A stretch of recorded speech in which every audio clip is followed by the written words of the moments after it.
Le plaisir et l'amitié d'être présent ici. Commencer tout d'abord évidemment par monsieur le maire de Niort, président de la CAN, Jérôme Baloche. Merci beaucoup d'être présent. Merci d'accueillir dans cette ville la permanence du député. C'est vraiment quelque chose de très bien et très notable. Il y a beaucoup d'élus et beaucoup de personnalités. J'ai essayé d'en noter quelques-unes pour ne pas les oublier. Bon, vous ne voudrez pas, je ne suis pas coutumier du fait d'écrire ce que je prononce, mais là je voulais essayer d'éviter, essayer de ne pas oublier qui que ce soit. Donc je voulais évidemment remercier notre sénateur, le cher Jean-Marie, merci beaucoup de ta présence. Monsieur le maire de Magnier, monsieur Laborderie, monsieur le maire de Coulon, que j'ai aperçu ici, merci beaucoup de me faire l'honneur d'être ici. Le maire de Saint-Maxir, évidemment, qui est juste là, avec qui nous échangions hier. Monsieur le maire de Saint-Mexan-de-Beunier, monsieur le maire de Voué, madame la maire de Beaulieu-sous-Partenay, madame Nieto, que je n'ai pas pu saluer, je ne sais pas si elle est là, qui est conseillère départementale, donc j'arrive, je la salue un petit peu en avance, et bienvenue. Monsieur Payet, Michel Payet, que j'ai eu l'occasion de voir, Simon Laplace, bien évidemment que j'accueille avec un grand plaisir ici. Monsieur Jean-Marc Renaudot, je n'ai pas eu l'occasion de le voir, qui est président de la CMA, avec qui j'ai échangé la semaine dernière. Nous avions également de la Chambre d'agriculture, excusez-moi, nous avions Madame Gauthier, que j'ai saluée tout à l'heure de la CMA. Bonjour Madame Gauthier. Monsieur Gonor, également VP de la CMA, je ne sais pas si je l'ai salué, mais s'il m'entend, je le salue. Monsieur Dutruc, que je n'ai pas aperçu, mais qui doit nous rejoindre très rapidement de la Chambre de commerce et d'industrie. Le président de la SORAM, Monsieur Gros, Monsieur Berthaud, que j'ai aperçu avec lequel qui est ici. La responsable d'Emmaüs également, nous avons échangé quelques mots à l'entrée. Saluer, et j'ai eu l'occasion de le faire, évidemment la délégation syndicale qui est devant la permanence, parce qu'il ne faut pas oublier. C'est gage de démocratie sociale, et moi c'est très important, c'est quelque chose que je veux porter pendant mon mandat. Je vais en profiter pour commencer par là. Cette permanence, c'est un lieu qui doit être ouvert, qui est un lieu de travail pour mes équipes, et je vais vous présenter Annie Guillon, qui est notre assistante, qui a pris cette fonction en début de semaine. Et merci beaucoup d'avoir rejoint l'équipe. Pierre Fougereau, que vous connaissez pour un certain nombre d'entre vous, qui est mon attaché parlementaire ici en circonscription. Il a son bureau dans cette pièce même. Et mon collaborateur, que je vous présente, mon collaborateur à l'Assemblée nationale, Romain Legrand, qui nous fait le plaisir de venir ici aujourd'hui pour l'inauguration de la permanence. Parlementaire. C'est pas un local d'En Marche. Je suis un député de la majorité présidentielle. J'œuvre au sein de l'Assemblée nationale aux différentes réformes proposées par l'exécutif gouvernemental. Nous en porterons à l'initiative de parlementaires, mais ici nous sommes dans un lieu, pour ainsi dire, qui n'est pas réservé aux partisans du gouvernement ou de la majorité parlementaire. Et j'ai envie de vous dire bien au contraire. Tout l'enjeu, c'est de pouvoir interpeller le député dans la circonscription et dans cette permanence. Moi, j'ai voulu commencer quasiment mon mandat, mais au moins cette rentrée, en étant dans la circonscription. Utilitariste pour mon parcours, pour une quelconque carrière ou autre, très utilitariste pour la société, pour l'ensemble des habitants. On n'est pas, je pense, élu ou détenteur d'un mandat simplement pour se faire plaisir ou simplement pour avoir une reconnaissance. C'est pour se mettre à disposition des administrés, à disposition des citoyens et œuvrer au progressisme. Et donc, en ce sens, moi, je suis très utilitariste. Cette permanence, moi, je l'appréhende comme quelque chose de très utilitariste, encore une fois. C'est un outil. C'est un outil parce que c'est un lieu d'échange, parce que c'est un lieu de travail. Vous à organiser pour avoir rencontré l'ensemble des 60 maires de la circonscription. J'en ai déjà vu une grosse dizaine. Et cette démarche, le fait d'aller à leur rencontre, c'est celle de pouvoir tout le temps rester au contact, être alerté par les problématiques qui sont liées à nos réformes, les problématiques de tous les jours. Et moi, j'ai entendu un certain nombre de critiques, d'interrogations dans mes échanges avec notamment les maires, dans mes échanges avec la population en direct. C'était la question des dotations globales de fonctionnement, des budgets des collectivités territoriales, des budgets des communes. Et moi, je suis ménage. C'est quelque chose qui interroge fortement dans la capacité à mettre en place la réforme, faire en sorte que ça ne s'apparente pas à une perte de recettes pour les collectivités locales, pour les communes. J'apporte un certain nombre de réponses, d'explications dans cette mise en place. J'apporte aussi,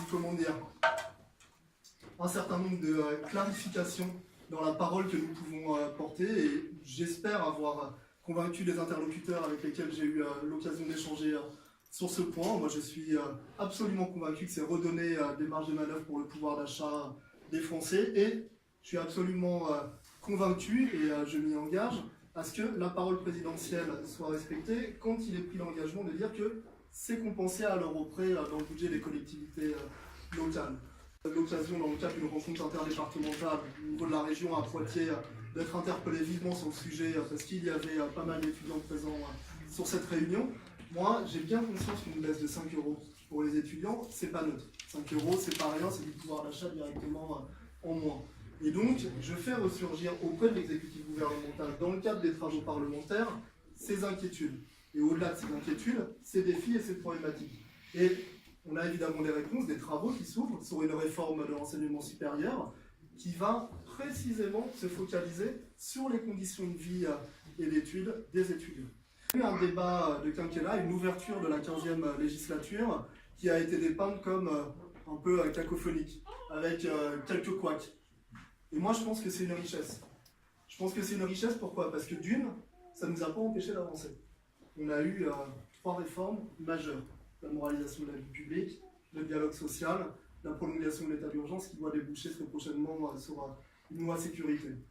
On aura bientôt, et je pense qu'on peut s'en féliciter parce qu'il n'y a pas de déplacement du Premier ministre par hasard, le fait que ce lundi, le Premier ministre, accompagné de Bruno Le Maire, ministre de l'économie et des finances, se déplaceront à Niort puis à Saint-Symphorien, à l'entreprise Poujla, pour dévoiler un plan d'investissement pour la croissance de nos entreprises, petites entreprises, moyennes entreprises et entreprises de taille intermédiaire. Donc, ça ne nous empêche pas d'avancer. La deuxième chose pour laquelle c'est très important, en fait, le reflet de ce qu'on est. Le reflet de l'Assemblée parlementaire qui a été élue par les Français avec, pour certains, une maîtrise des codes, pour d'autres, une non-maîtrise des codes. Et il ne faut pas avoir peur de le dire. Moi, je pense qu'à un moment donné, avoir un certain nombre de parlementaires qui devaient s'approprier ces codes, c'était aussi un moyen de nous émanciper de codes qui, parfois, ralentissent les travaux parlementaires. Et donc, on a pu moquer un petit peu l'absence de débat. Moi, je m'en souviens. La première semaine de débat parlementaire, on disait, mais les députés de la République En Marche, ils sont étonnamment calmes. Mais les députés de la République En Marche, ce qu'ils voulaient, c'était pas perdre de temps. C'était avancer. Pas de dire que le débat, c'est une perte de temps. C'est simplement mener le débat avec l'opposition sur les amendements qui étaient déposés, en l'occurrence des amendements de suppression d'articles de loi. Et une fois que les explications étaient données, une fois que l'orientation était donnée, une fois qu'on avait répondu à ces interrogations, ne pas refaire le même débat, amendement après amendement après amendement. C'est pas de la fainéantise, c'est pas de la non-maîtrise des textes parlementaires. Tout le monde est engagé, tout le monde travaille très fortement en commission et même en dehors des commissions jusqu'à très tard le soir sur les textes. Il y a une maîtrise des sujets, mais il y a aussi un désir de changer les habitudes. Ça passe pour de la non-maîtrise de code. Moi, je dis, eh ben, c'est très bien. Parce qu'à un moment donné, on s'émancipe de ces codes. Et on avance. Et comme je vous le disais, on fait passer des textes d'ampleur. Dans Marche, on fait la campagne. Je vous adresse vraiment un salut tout particulier aux jeunes avec Macron, évidemment, aux marcheurs de la première heure, parce que vous avez permis cette élection et le fait qu'aujourd'hui, on soit en responsabilité. Et il faut continuer à expliquer le sens de nos réformes, le sens de notre démarche. Et surtout, il faut toujours parler, y compris avec les personnes qui ne partagent pas nos orientations. Sans sectarisme, on n'arrivera pas à convaincre tout le monde, c'est sûr. Mais on avance dans une démarche constructive avec l'ensemble de nos interlocuteurs. Et sur la loi travail, ça nous oblige à nous remettre en cause constamment et à avancer et éviter les erreurs. Et c'est pour ça que cette permanence, c'est pas un lieu partisan, c'est pas un lieu dédié à la République En Marche et c'est une permanence parlementaire. C'est parce que ici, il doit pouvoir se produire des oppositions, si elles sont constructives, mais on fasse émerger toutes ces inquiétudes, toutes ces oppositions. Moi, c'est le sens du mandat. C'est quand je vous disais que j'avais une vision très utilitariste de mon propre mandat, c'est cela, c'est pouvoir débattre. Et parfois, je l'espère, être convaincu. Et surtout pouvoir le faire recevoir dans la mise en place de leur politique publique, quand je partage leur orientation, et si je ne les partage pas, pouvoir les alerter sur le sujet, pouvoir porter une parole publique, disant que je pense que ça va pas forcément dans le bon sens, toujours dans cette démarche constructive. Être au contact, évidemment, des habitants, être au contact des chefs d'entreprise, être au contact de ceux qui travaillent, de ceux qui sont en recherche d'emploi, vraiment recouvrir le plus possible je ne vais pas dire de pan de la société, mais d'habitants dans les fonctions et dans les individualités, parce que moi j'ai la conviction que c'est comme ça qu'on ne passe pas à côté de notre histoire. On ne détient pas une vérité vraie, jamais. Il faut tout le temps la challenger, il faut tout le temps la confronter. C'est gage de réussite du quinquennat, moi je l'espère et je suis assez convaincu de notre démarche. Je veux adresser enfin un remerciement tout particulier à Sophie Gaborio, ma suppléante, et je vais lui laisser vous dire un mot. Pendant la campagne, on a beaucoup insisté sur la force de notre binôme. Et moi, j'ai été très clair sur une chose, c'était que le fait de se présenter à une élection avec Sophie, avec une suppléante, c'était pas simplement de la cosmétique électorale. C'était pas simplement pour cocher les cases de l'élection. Mais c'était de pouvoir être un binôme qui fonctionne. Et moi, j'ai salué l'engagement de Sophie pendant la campagne. Elle a été victorieuse, elle s'est très fortement déployée pendant la campagne. Et surtout, elle continue de se déployer. Et évident, je pense, d'être suppléante d'un député. Parce qu'on peut se sentir pas forcément bien considéré parfois, et j'ai l'impression que c'est pas ce qui se passe.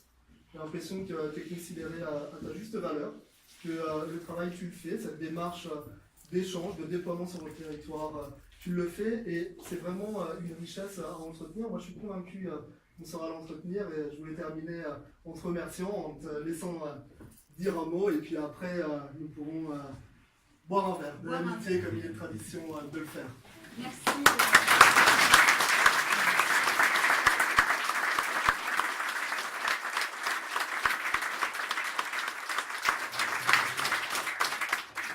Juste quelques mots sans monopoliser. Voilà. Merci à toi Guillaume, parce que cette place, c'est toi qui me l'as donnée. C'est toi qui me la donne au quotidien. C'est vrai que notre binôme aujourd'hui, il est là, il est présent. Tu faisais quelques rappels sur notre campagne. Il y a un mot que tu as oublié et que je n'oublie pas et qui aujourd'hui nous anime tous les deux, c'est la détermination. Au-delà du rôle utilitariste et de toute cette stratégie que tu déploies à la fois sur ton territoire, mais aussi à l'Assemblée nationale, et j'en profite pour saluer Romain, c'est la première fois que je le rencontre. Ta détermination, elle est là, notre détermination, elle est là, et on la porte tous les deux.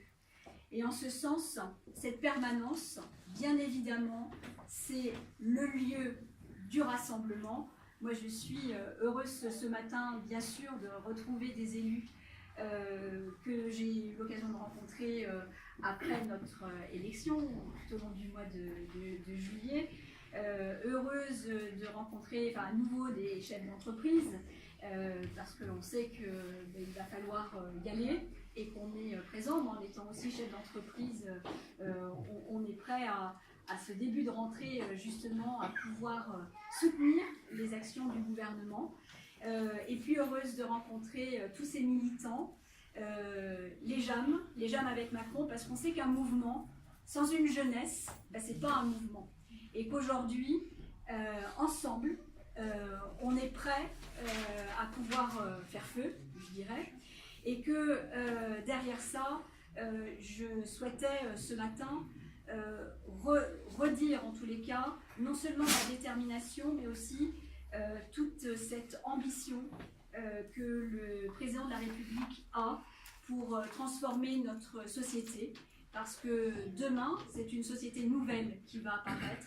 Alors c'est vrai que Guillaume a en main, je dirais, tous les éléments, tous les outils pour pouvoir faire avancer cette société.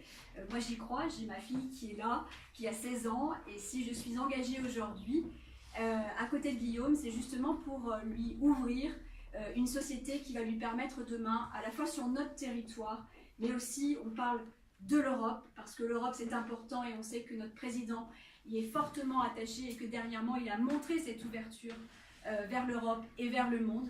Eh bien, je crois que c'est pour elle que je suis ici ce matin. Voilà. En une phrase, le mot de la fin, lieu d'échange et lieu de travail. Évidemment, nous avons des permanences ici. C'est des permanences qui ont une fréquence, donc où je reçois toutes les personnes qui prennent rendez-vous avec moi par l'intermédiaire d'Annie ou de Pierre, qui ont lieu toutes les 2 semaines. Pour autant, tous les 15 jours, pour autant, je n'ai pas voulu tenir toutes mes permanences ici à Nyon.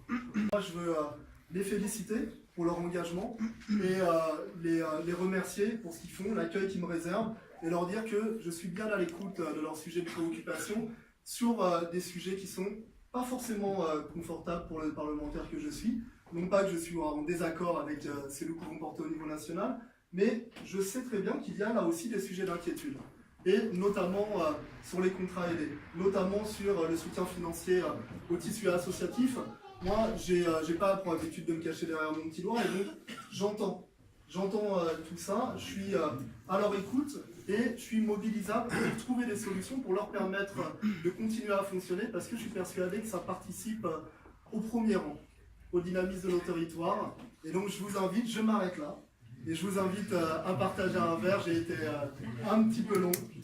Nous ferons, merci Sophie, une réunion publique, première réunion publique. Je m'étais engagé à en tenir une chaque mois, et donc la première aura lieu à Niort à la fin du mois de septembre. Et là je ne vais pas me tromper, c'est le 27 septembre.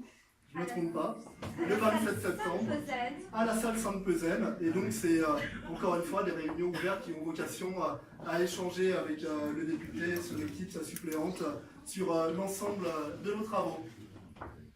Je vous remercie de votre venue.